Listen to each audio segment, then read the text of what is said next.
Hello, YouTube. A lot has happened this past month, April 2011. For one, gas prices hit a national high.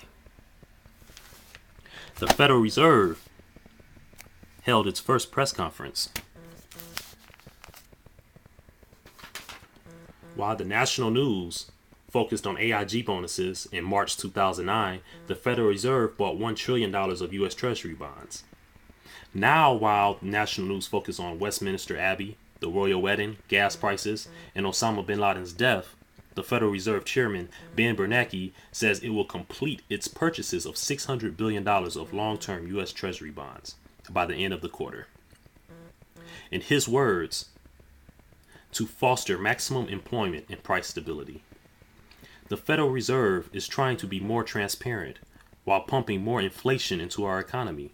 Ron Paul wants to end the Fed, therefore making them less transparent and more hidden, because no one or organization is going to actually hand over their power willingly. Remember, give me control over a nation's currency and I care not who makes its laws. The Federal Reserve has control over our nation's currency, and they are above the law. And the big news, Osama Bin Laden is reported dead. Yes, Osama Bin Laden is reported dead. The global propaganda arm of the New World Order is doing its job as expected. Osama Bin Laden has already been tried and convicted as the mastermind behind September 11.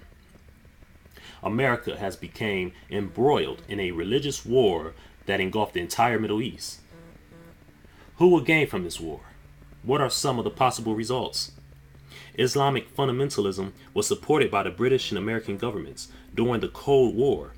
Bin Laden was a CIA and British asset. He personally fought against the Russians in Afghanistan. After the Cold War, America slowly backed off of its support for Muslim fundamentalists. But certain members of the British elite have continued to support and perhaps even directed it. Osama bin Laden was a perfect scapegoat because he was a well-known admitted terrorist. He was connected with the House of Saud. He's associated with the Taliban. And he had connections with Dr. Z. Brzezinski, one of the leaders of the Trilateral Commission, and who many claim is President Obama's secret mentor. Right? The global elite wanted this war. For war is a quick road to peace. Want a League of Nations? Start World War I. Want a United Nations? Start World War II. Want a new world order? Start a religious war in the Middle East. Jerusalem must become an international city controlled by the United Nations as a symbol of tolerance, as a holy place for the three faiths. The Arabs must be kicked off of the Temple Mount and a new Jewish temple must be built. America's status as the only superpower must be dissolved. America's strong grip on OPEC through the Saudis must be diminished. Europe has already made agreements for Russian oil. And so the fall of the House of Saud serves as a new world order at the expense of America. All right.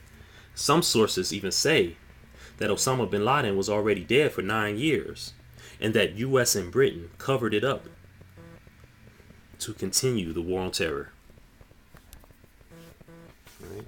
So this may give Obama brownie points for the next election. I'm pretty sure it will. For it was his administration, or during his administration, that Osama bin Laden died. Right. But the thing we got to understand about the global elite is that they are willing to take the ultimate sacrifice for the cause. And this cause is to create a new world order, to force it upon the people of the world. Secret societies and the world elite are very symbolic. So Osama's death is just as symbolic as Obama's presidential victory, and just as symbolic as 9/11.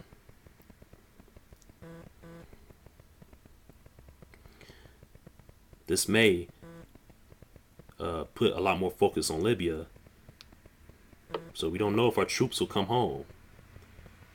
But either way it goes, it is symbolic for America, and it is just as well symbolic for the world's elite. Meetchadini.com. Support the cause.